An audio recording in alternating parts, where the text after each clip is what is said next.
Salve, salve, ouvintes e ouvintes do podcast do lado esquerdo do muro, Conexão Israel. Estamos de volta mais uma semana. Eu, Marcos Gorenstein e João Miragaia. Fala aí, João. Fala, Marquinhos, beleza? Tranquilidade, quinta-feira, aquela tradicional quinta-feira, porém 11h30 da noite, ou da manhã, 11h30 da noite, a gente de vez em quando tá gravando, né, o nosso podcast, só que hoje estamos gravando de manhã, porque vem surpresa aí, como comentamos no episódio passado, e gravamos a surpresa essa manhã e estamos emendando diretamente nesse nosso podcast semanal. A surpresa virá na semana que vem, possivelmente, se eu conseguir editar, espero conseguir editar, mas enfim, vocês vão ficar sabendo de tudo. João, no final, vamos fazer o seguinte, no final do episódio o João conta para vocês qual é a surpresa. Então, como eu estava falando, aquela quinta-feira, 15 de dezembro, 11h30 da manhã, quinta-feira chuvosa aqui, pelo menos caíram já as gotas aqui onde eu vivo, friozinho, fresquinho. Tá frio aí, João? Tá frio pra caraca. Tá frio pra cacete. Aqui tá menos frio de onde você está, mas enfim, é o inverno, né? O inverno que está meia bomba, mas inverno. João, você acompanhou ontem o jogo do Marrocos? Cara, eu vi só o primeiro tempo porque meus filhos acordaram e quando eu botei os dois pra dormir já eram 43 do segundo tempo. Já tava 2-0 França. Eu vi que tava 2-0, falei, vou dormir. Não dá. O Marrocos cumpriu um bom papel, hein? Gostei do papel do Marrocos na Copa. Foi legal ver o Marrocos chegando aí na semifinal. Poderia ter ganho da França ontem, assim, é óbvio que o time da França é muito melhor, né? Mas, enfim, não foi fácil para a França ganhar do Marrocos, não. Acho que meteu o gol com 4 minutos, né? 4, 5 minutos. Se não tivesse metido o gol tão rápido, a história do jogo poderia ter sido completamente diferente, porque, enfim, a França foi o primeiro, né? O Marrocos quase tinha tomado um gol na Copa, não tinha tomado nenhum gol na Copa, né? E a França, aos 4 minutos, conseguiu quebrar aí essa marcação cerrada ali na entrada da área do Marrocos. Mas enfim, vamos Marrocos, deixar... na verdade, tinha tomado um gol, Marrocos do Canadá. Tinha tomado um gol, né? Na fase de grupo. Do Canadá. Do Canadá, foi exatamente. o pior time da Copa.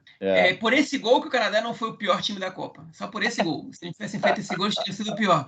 Mas é engraçado que o Marrocos... Tem as coisas o pior foi o Catar, né, cara? Foi o Catar. O Marrocos eliminou 2 dos 3 colonizadores que eles tiveram. Eles eliminaram Portugal, Espanha. Faltou só a França. A França esbarraram ali e não conseguiram tirar a França. Agora, engraçado, essa questão, o Marrocos também, né? O Henry Gauska, aqui do Conexão, escreveu um texto sobre a questão palestina na Copa. Tá bem interessante esse texto, né? Que é a única questão política, praticamente, que a FIFA não coíbe, né? Enfim, é uma Copa num país árabe, era quem não esperava que isso pudesse acontecer, enfim, não sei em que mundo vive e tá bem, tipo, eu gosto de manifestações políticas de futebol, né, especialmente quando elas são legítimas, mas sabe o que me é engraçado? O curioso é que isso veio logo da seleção do Marrocos, né? Podia ter vindo da Arábia Saudita, podia ter vindo do Irã, podia ter vindo de que fosse, da Argentina, mas é que o Marrocos é o único país no mundo que executa uma ocupação de alguma maneira semelhante a que Israel faz nos territórios, né? Que é com o Saara Ocidental. Exatamente. Pois é, então é engraçado, assim, óbvio que essa manifestação vem dos jogadores de futebol, não vem do país, né? Não vem até porque o país acabou de assinar, também, né? Da torcida, porque o país acabou de fazer relações com Israel, né? Isso. Então, não tem nada. Inclusive, a questão do Saara Ocidental estava envolvida, né, na negociação com Israel. O Marrocos estava querendo que os Estados Unidos, o governo Trump, reconhecesse o direito dele sobre o Saara Ocidental, né? Enfim, de alguma maneira ele reconheceu e blá blá blá. Mas foi curioso que justamente a seleção que está fazendo isso é de um país que é responsável por outra ocupação, né? E, enfim, não estou defendendo nenhuma ocupação palestina aqui não, ouvinte desatento. Eu estou... E nem estou cobrando coerência, porque os jogadores de futebol não tem que ter coerência com a atitude do governo deles.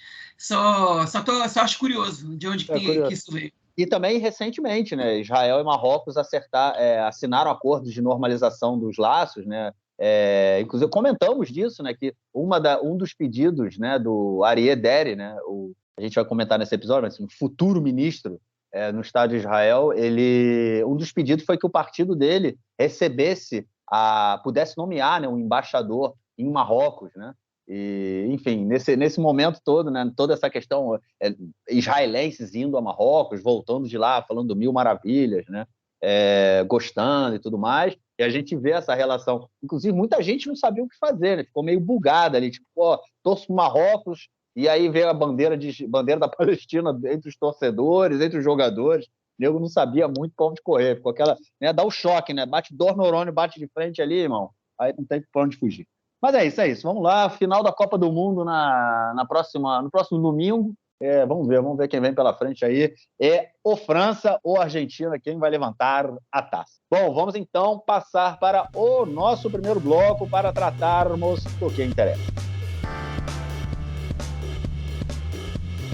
É isso aí, gente. Governo ainda sendo formado, não temos um governo no momento, temos um governo de transição, né? Não temos um governo ainda sob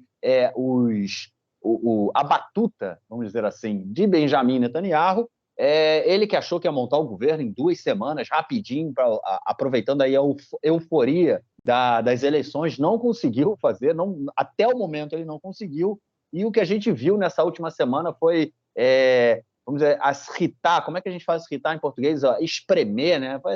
Os partidos, né, da atual da coalizão, né, que o Bibi está montando, eles têm espremido o Bibi, tirando o suco ali de tudo que eles podem, porque eles sabem que, afinal de contas, o Bibi é refém deles, né? O Bibi está dependendo do voto deles para que ele possa tentar fugir, né, dos julgamentos, ou que pelo menos seja julgado daqui a 10 anos, depois que ele resolver deixar de ser primeiro-ministro, ou que ele vá para um outro plano, não sei se superior ou inferior.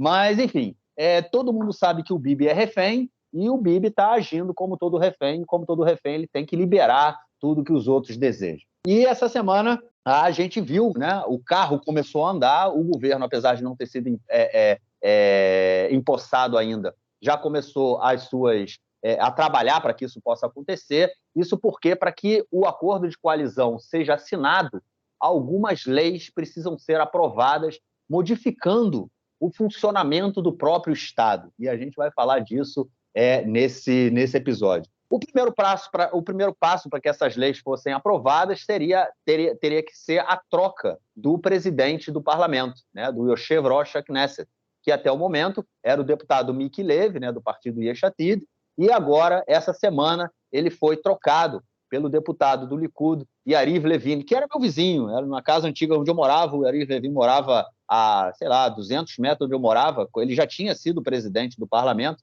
Na época tinha um monte de segurança, pessoal possivelmente do Shabak, né? Tipo, ali na porta da casa dele tinha sempre um monte de gente.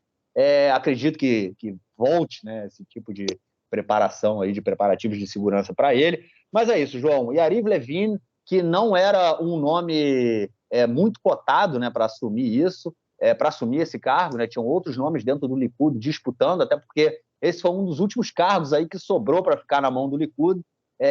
Tinham várias pessoas disputando, e o Yariv Levin acabou sendo empossado essa semana como presidente do parlamento. João, o Bibi disse que a nomeação dele é temporária. Isso aí, ele disse, foi para acalmar o pessoal do Likud, ou realmente vai ser temporário, cara? Não, com certeza é temporária. Com certeza. Ele é interino no cargo, o Yariv Levin, okay? E ele só foi colocado ali porque o Likud não decidiu ainda quem vai ser o presidente da Knesset. O Netanyahu ele ainda não conseguiu fechar os cargos para os parlamentares do Likud, e um deles vai ser o presidente da Knesset. Tem alguns que estão brigando por esse cargo. O Dani Danon está brigando por esse cargo, o Dudi Amsalem, enfim, tem várias pessoas que estão ali querendo receber esse lugar, okay? E ele precisou colocar o Yariv Levin. Okay? O que aconteceu? Vamos contextualizar essa situação. A gente comentou disso na semana passada, mas agora eu vou falar isso de uma maneira mais enfática para o ouvinte entender que está acontecendo aqui, os absurdos que estão acontecendo aqui agora. Tá? Porque cada vez, quando fizeram o governo de união Netanyahu-Gantz, foi um absurdo atrás de outro absurdo. E aí depois fizeram aquele governo de mudança e também foi cada bizarrice, tipo, que eu vou te contar. E agora, enfim, tá liberado a bagunça, tá liberado o absurdo enfim, quando um abre a porta para todo mundo entrar, todo mundo vai entrar depois. Okay? O governo de mudança mudou leis básicas para inventar rotação de primeiro-ministro, primeiro-ministro substituto e etc., vice-ministro e lei norueguesa, né? que é a lei que permite com que o deputado que seja ministro ele possa renunciar para que outra pessoa entre, ele, enfim, e ele continue, e aí depois ele possa voltar para o lugar dele. Aí depois o governo de mudança manteve tudo isso e ainda criou, enfim, mais uma série de status, né, ministro sem pasta aqui, etc, etc. E aí o que eles falam agora, beleza, já criaram isso, já criaram aquilo, então agora vamos mudar mais. E aí os partidos, eles não satisfeitos com a troca de cargos, com propostas de aprovação de leis específicas, e etc, etc, etc, eles estão exigindo, para vocês terem uma noção de como o Netanyahu é um sujeito confiável, né? Como as pessoas confiam no Netanyahu. Esses partidos da base dele estão exigindo que uma série de determinações combinadas por eles sejam aprovadas na Knesset antes da formação do governo. Ou seja, a gente só vai assinar um acordo de coalizão com você se você aprovar essas leis antes do governo ser estabelecido. Não é um compromisso de aprovar essas leis. É a aprovação em si, de fato. Okay? E aí, eles precisavam trocar o presidente da Knesset. Porque eles tinham que colocar uma série de leis, okay, que são muito controversas, okay, que essas leis passem na frente de várias outras que estão na fila, e o presidente da Knesset, que é um cargo, que a gente já comentou esse termo aqui várias vezes, mesmo Larti, né, que é um cargo, enfim, republicano, ele não pode virar e falar, ok, tá bem, vamos lá, vamos passar tudo isso. Né? Então eles tinham que colocar alguém da laia deles, okay, só para aprovar essas leis, que são leis, algumas delas super pessoais, a gente vai comentar essas leis, só para poder passar isso. Okay? E isso tem precedente. Um precedente que não se cumpriu, mas tem. Em 2020, quando o Netanyahu e o Gantz assinaram o governo de união, um dia antes, frente a um impasse e a perspectiva de novas eleições, de quartas eleições seguidas, hein, o bloco anti-Netanyahu fechou entre si, hein, de que eles iam trocar o presidente da Knesset para aprovar a lei que proíbe pessoas que estão sendo investigadas por corrupção de concorrer, de exercer o cargo de primeiro-ministro. Hein? Essa era uma lei que eles iam aprovar ali, embora se ela tem ou não razoabilidade e tal, era uma lei que naquele momento era uma lei pessoal. Era o seguinte, a gente está vendo um impasse eleitoral, vamos tirar o Netanyahu do jogo. Vamos chamar novas eleições e tirar o Netanyahu do jogo. Quando eles naquele momento fizeram isso, e eles efetivamente trocaram o presidente da Knesset, porque aí o Yariv Levin, o próprio Yariv Levin, ele era o presidente da Knesset, ele se recusou a sair. Na verdade, não lembro se era ele ou se era o Yuli Edelstein. Mas, enfim, quem tivesse, ele falou, eu não saio, eu não deixo a presença da Knesset. E aí, a Suprema Corte obrigou ele a sair. E aí ele obrigou, na verdade, ele a convocar eleições para presidente da Knesset. Ele não convocou, ele renunciou para não obedecer à Suprema Corte. Aí assumiu o deputado que estava mais tempo, que era o Amir Peretz. E o Amir Peretz convocou eleições, e aí nesse momento o Gantz deu um golpe no próprio partido e entrou. Então essa lei acabou que nunca foi aprovada. Mas ali naquele momento se abriu o precedente. E o que o Netanyahu está fazendo, e assim queriam fazer com ele. Você não fez o que você abriu essa porta, você não fez comigo aquilo naquele momento, mas você tornou legítimo aquilo, agora eu posso fazer isso, você não pode reclamar. E ninguém pode reclamar mesmo dele ter trocado o presidente da Knesset. O que você não quer dizer que você não pode reclamar das leis que eles estão passando, ok? O que são essas leis? Os 4 partidos que estão formando o governo com Netanyahu, eles têm exigências prévias para a formação da coalizão que não tem a ver só com distribuição de cargos, que tem a ver com alteração na configuração dos próprios ministérios, com alteração de leis básicas e com alterações na justiça. Okay? E é isso que eles estão passando agora, e mesmo assim isso não vai ser suficiente. Não foi, né? Tudo passou em primeira leitura, tudo que eu vou falar agora passa em primeira leitura. Qual é a exigência de cada partido, então? Okay? Rapidinho. Antes de a gente entrar nisso, você pode cortar. A gente vai entrar agora. O Netanyahu, ele teve que pedir uma prorrogação de tempo para o presidente de Israel para poder formar o governo, que ele disse que formaria em 2 semanas, para tirar logo do poder esse governo perigoso, formado por apoiadores do terrorismo e que põe toda a nação de Israel em perigo. As 3 semanas não foram suficientes, ele pediu prorrogação, pediu mais 2 semanas, né? E ele ganhou. O presidente deu para ele essas 2 semanas. Muita gente falou, como é que ele está dando 2 semanas só para um projeto autoritário e etc. E tal. Mas, enfim, o presidente, o que ele ia fazer? Não ia dar? Tipo, todos os presidentes sempre dão isso. Você sabe que o governo vai ser formado. Então, você acaba dando. Né? Agora, vamos lá. O que cada partido quer? Okay? Os partidos querem o seguinte. Primeiro de tudo, o partido do Itamar Ben-Gvir, ou Otzma Yehudit. Okay? Ele quer, e ele está conseguindo, uma lei que coloca a polícia de Israel. Ele já tinha conseguido passar para o lado dele, né, como a gente comentou na semana passada, na semana retrasada, a Polícia da Fronteira. Ele vai ser também responsável pela Polícia da Fronteira, que é uma unidade de soldados, não é de policiais. Não bastante, ele quer que a polícia responda ao ministro e não ao chefe da polícia diretamente.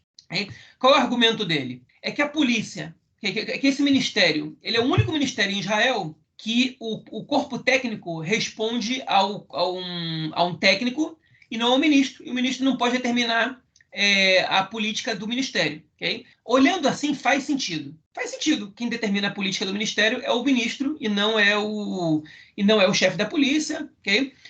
O ministro, ele atualmente ele faz nomeações aqui e ali, ele dá respaldo para a polícia, ele debate as coisas com a polícia, mas quem responde pela polícia diretamente é o comandante. O Ben-Gvir, ele quer que não, que os oficiais, eles diretamente respondam ao ministro, okay?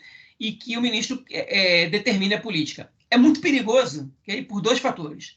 Primeiro, porque é o Ben-Gvir. Okay? Isso não tem nem o que tanto discorrer sobre isso. É um sujeito perigosíssimo, sujeito criminoso, quem disse isso não é a lei, né? Ele já foi condenado por apoio ao terrorismo, por propaganda terrorista, por uma série de coisas, fora as vezes que ele foi para a justiça e não foi incriminado porque prescreveu, porque ele foi absolvido e etc. Mas é um sujeito muito perigoso, e só isso já faz ele ter esse poder todo muito problemático, mas também porque a polícia, eventualmente, ela investiga políticos, ela investiga grupos que podem estar ligados a esses políticos. E se o político e se o ministro ele tem acesso a tudo que a polícia faz, ele pode atuar nos bastidores para instrumentalizar a polícia, para ter a sua própria milícia. Okay? Então, alguma independência a polícia tem que ter. E aí eles foram dar uma coletiva, e várias vezes o comandante da polícia, o Kobi Shabtai, ele disse, né, ele criticou essa reforma do lado do Ben-Gvir. E uma hora ele falou, eu realmente não entendo porque a polícia tem que reportar o ministro. E o Ben-Gvir cortou ele várias vezes. E nessa vez que ele falou isso, ele falou, Kobi, olha só, eu já te expliquei isso. Eu não vou voltar nesse tema. Tipo, ele já está lidando como chefe, ele ainda não é o ministro, mas já virou o chefe do cara. Enfim, e foi. Essa é a primeira. Já passou em primeira leitura, e vai passar em segunda e terceira, vocês não tenham dúvida. A segunda, que a gente também comentou várias vezes, é o Minala Ezrahi, a autoridade civil da Cisjordânia, que legalmente agora ela saiu do Ministério da Defesa e passou a ser uma instituição, uma autarquia, digamos assim, né? Uma espécie de ministério afastado, cujo representante será nomeado pelo Partido Sionismo Religioso. Isso não está na lei, esse é o acordo de coalizão. Além disso, o Smotrich está exigindo um compromisso de todos os partidos da base com uma reforma do judiciário, na qual o poder político vai poder nomear juízes sem interferência de outras instituições, que é muito diferente do que acontece hoje em Israel. Né? Em Israel, você tem toda uma mistura da sociedade civil, do corpo judiciário e do corpo político para nomear juízes. Ele está exigindo uma reforma que passe por isso, e ele também quer tirar do Ministério da Justiça, né? Um representante na nomeação de juízes do alto escalão que passe para ele, que é uma reforma absurda, né? É uma medida que não faz o menor sentido. Você tira de um profissional técnico para dar mais um político, justamente para desequilibrar a força. Né? Enfim, essa aí ele ainda não conseguiu, em relação ao judiciário, ele ainda não conseguiu convencer o Netanyahu. Depois vem a segunda coisa mais bizarra. Okay? O que vocês escutaram agora não é o mais bizarro. É o que está propondo o Aryeh Deri, enfim, futuro ministro do Interior e da Saúde, ao que tudo indica. Não vai ser dos transportes, vai ser da Saúde. O Aryeh Deri, ele não pode ser ministro, porque ele foi condenado, ele entrou num acordo com a justiça e aceitou a condenação condicional dele, okay? E pessoas condenadas não podem exercer o cargo de ministro, ainda que seja condicional. E o Aryeh Deri, ele exige, para formar parte da coalizão, uma lei que mude a lei básica, a Knesset, okay? Que é uma lei com status constitucional, okay? Que permita presos incondicional, em liberdade condicional, a exercer o cargo de ministro para ele poder formar o governo. Ou seja, existe uma lei que é anticorrupção, né? Que diz que pessoas condenadas não podem exercer o cargo de ministro, claramente porque se esse sujeito for condenado, ele é confiável para ser ministro. E então, se você não pode exercer o cargo de ministro, aí você vai lá e faz, muda a lei. Ou seja, qualquer lei que você não goste, você vai lá e muda, okay? A seu critério. E essa também passou em primeira leitura. A conselheira jurídica do governo considerou essa uma questão problemática mas que ainda está no limite do que pode ser alterado da lei. Ou seja, ela não vetou. Ela pode vetar, o governo pode derrubar o veto e a questão vai parar na Suprema Corte. Mas ela não vetou. Então ela abriu espaço para o Deri. Olha que bizarro. Eu vou repetir isso para vocês, se não for claro. Ministros condenados não podem, políticos condenados não podem ser ministros. Eles vão mudar a lei com status constitucional para dizer que condenados em liberdade condicional podem ser ministros. E ele vai receber repete de novo. Mas dois ministérios.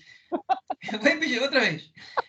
A lei proíbe que pessoas condenadas possam exercer cargos de ministro. E eles vão mudar a lei para dizer incondicional pode. Ou seja, eu cometi um crime, a justiça me condenou, mas eu posso ser ministro porque eu estou incondicional. Ou seja, tá bom, tá liberado, é condicional. Você não está fechado na cadeia, então você pode ser. O próximo passo vai ser ser ministro na cadeia. Não duvidem disso.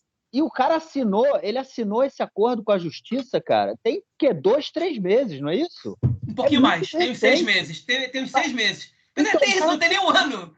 Não tem 10 anos. Tem agora, foi agora. Agorinha.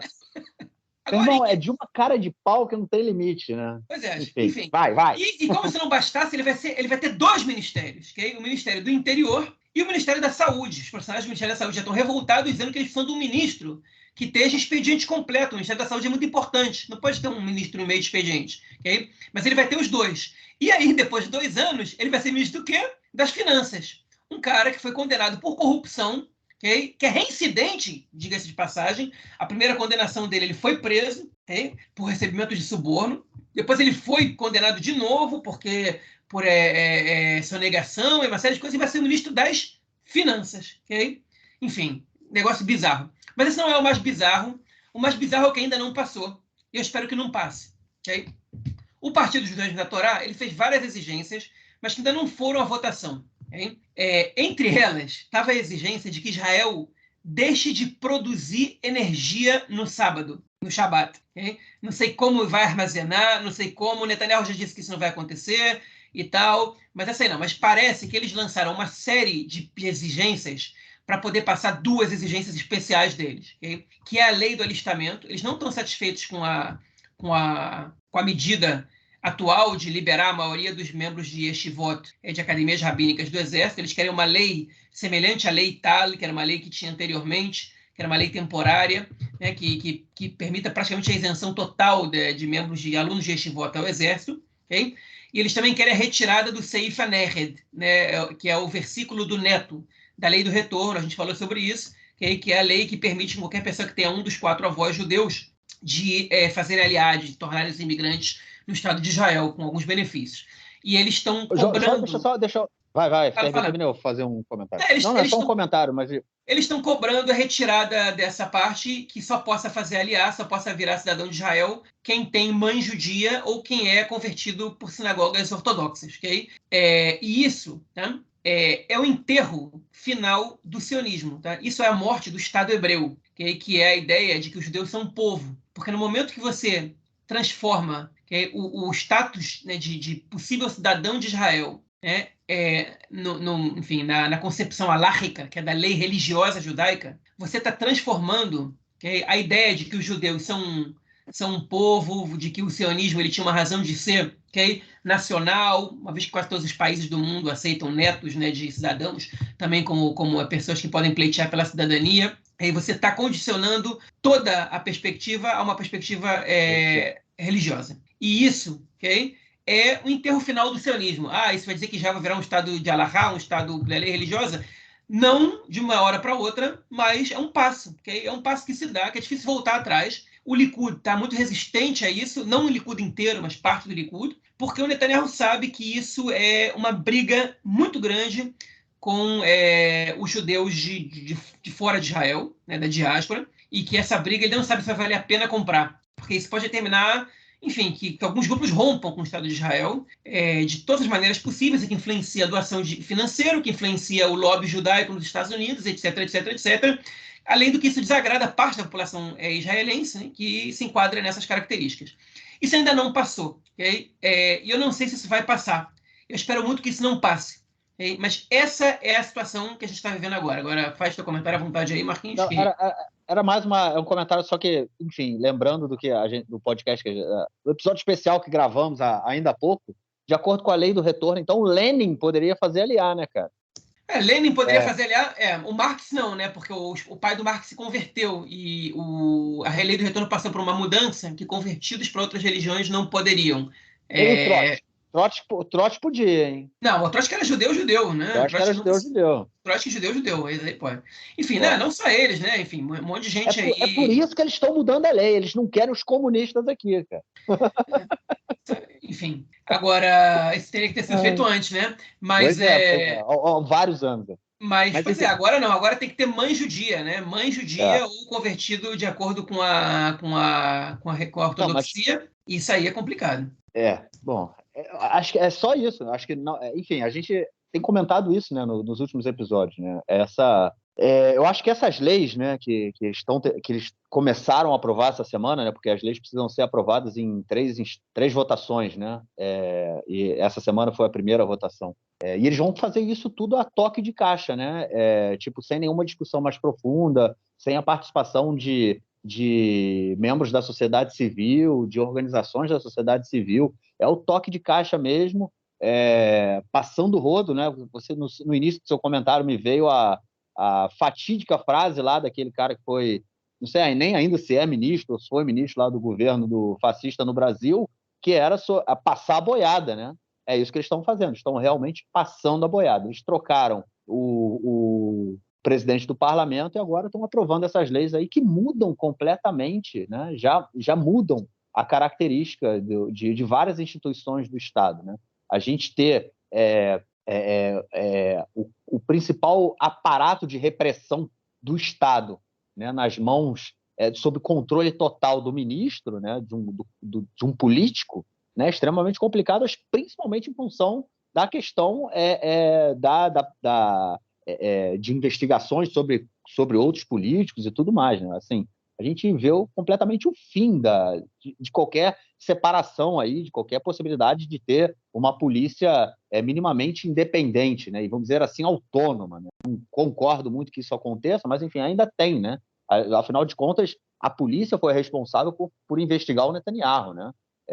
E foi a polícia que indicou o indiciamento do Netanyahu, que aí foi aceito pelo procurador-geral. Enfim, imagina a polícia perdendo, né, esse tipo de possibilidade, que eu acredito, né, que o Netanyahu não seja contra, não, tendo em vista tudo que ele tem passado por aí, né? Eu acho que para ele, nesse momento, seja até positivo que a polícia não, caso seja aprovado, né, e possivelmente será, que a polícia não interfira mais, que o Ben-Gvir tenha a possibilidade de frear qualquer tipo de investigação futura ou, enfim, qualquer tipo de investigação, não só contra o Netanyahu, mas contra os filhos dele, contra o principal filho dele, né, a mulher dele, e também dá mais forças ao Ben-Gvir, que vai espremer mais ainda, né, o Netanyahu para conseguir aí o que ele quer em troca. Mas eu acho que todas essas leis, né, tudo isso que eles estão buscando aí aprovar, dá uma dor de barriga muito grande, né? Porque realmente tipo, os caras estão rindo na cara da gente, né?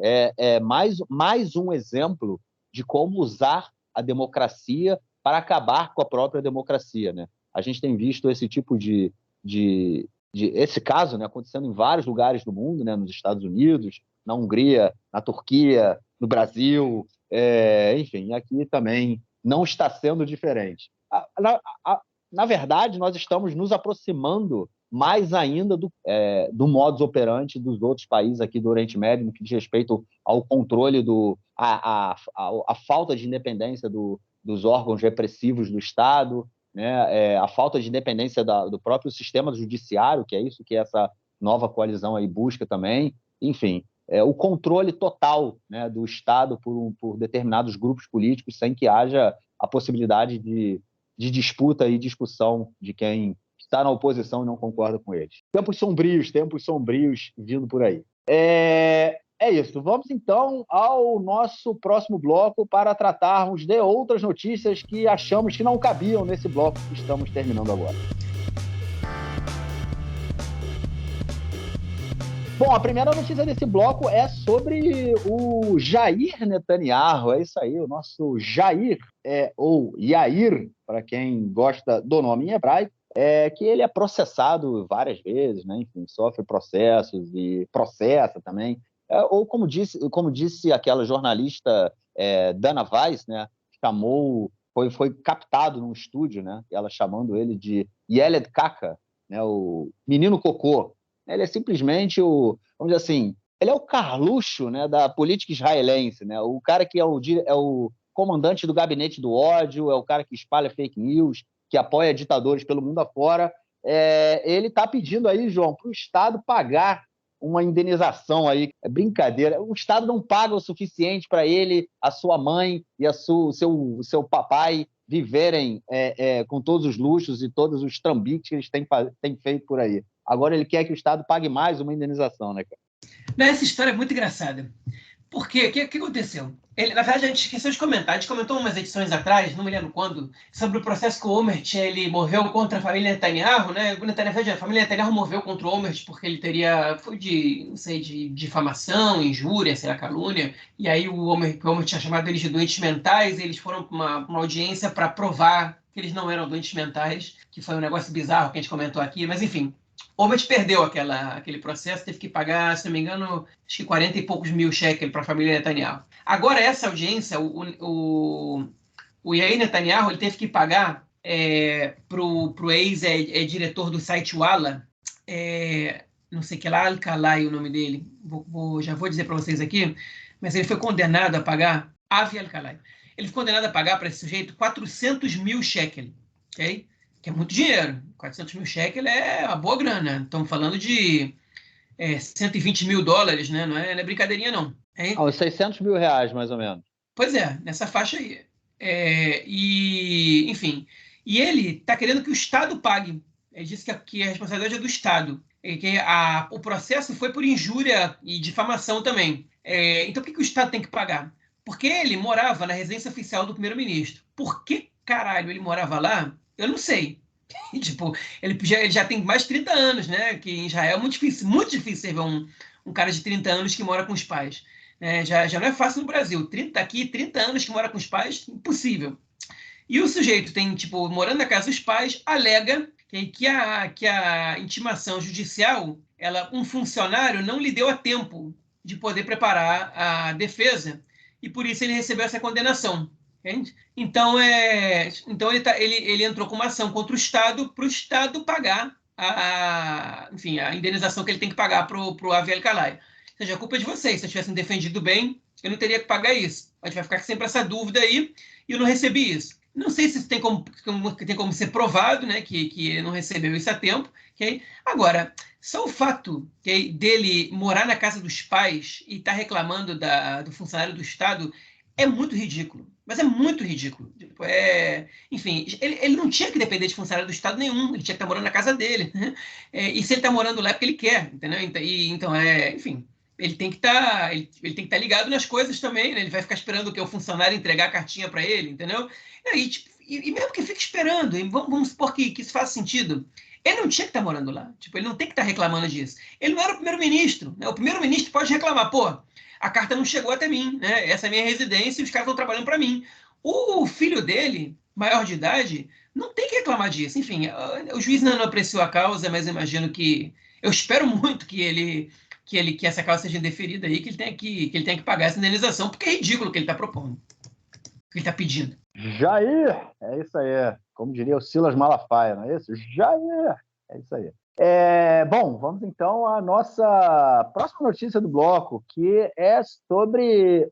voltamos aí a falar de política e sobre a base que está sendo formada pelo Bibi Netanyahu, só que dessa vez não são leis que eles querem aprovar para que o governo seja eleito, seja empossado. O que eles querem é acabar, né, com a lei da Itnafkut. Foi uma lei que foi aprovada em 2005, que ainda... A lei é de 2004. 2004, isso. A Itnafkut foi 2005. Exatamente. Foi a lei que foi aprovada durante o governo Ariel Sharon, com apoio de George W. Bush, que permitiu, né, com que Israel evacuasse a faixa de Gaza, tirasse todos os assentamentos israelenses que existiam na faixa de Gaza e também evacuasse assentamentos na região da Cisjordânia. E a ideia era, vamos dizer assim, avançar, né, em uma discussão de um possível acordo com os palestinos. E agora, João, eles querem cancelar essa lei e possivelmente voltar a construir assentamentos igual loucos, né?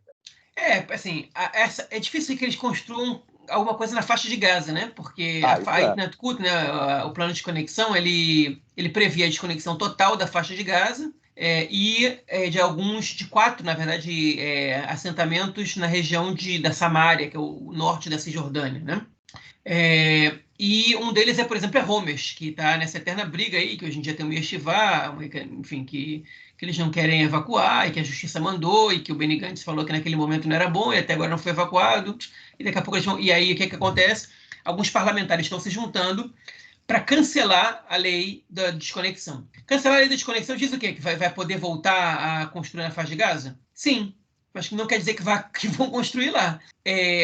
Acho que a intenção deles, a princípio, porque no futuro eu não duvido de nada, a princípio é construir em Homs e nesses 4 assentamentos que foram evacuados. E depois voltem a construir, talvez no futuro, na faixa de Gaza, né? Se o mundo não acabar até lá. Mas, enfim, eu acho que é muito perigoso, é um precedente muito problemático, porque quando se cancela uma lei e comete um retrocesso desses, né, você abre espaço para que muitas outras coisas parecidas aconteçam.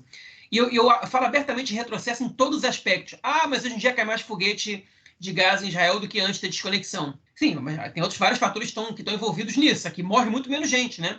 Entre 2000 e 2005, morreram mais judeus vítimas de qualquer tipo de ação da faixa de Gaza do que de 2005 até hoje. Então, inegavelmente, o plano de desconexão ele diminuiu o número de mortos. Os colonos de Gaza morriam em quantidade altíssima, okay?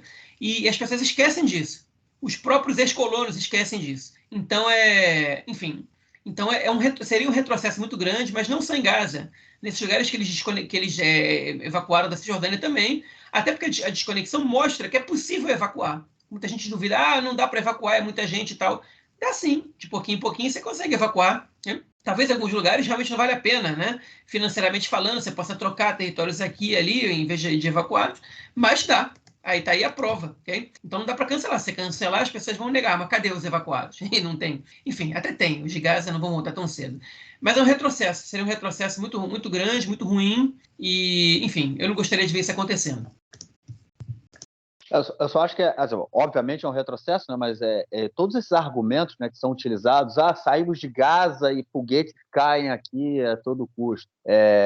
Eu acho isso de uma desonestidade, né, tão grande, né, tão desonesto esse tipo de discussão, porque o que não se fala é isso que você colocou, né, que não só os colonos, mas soldados, né, que tinham que ir até lá para defender os colonos, né, também morriam.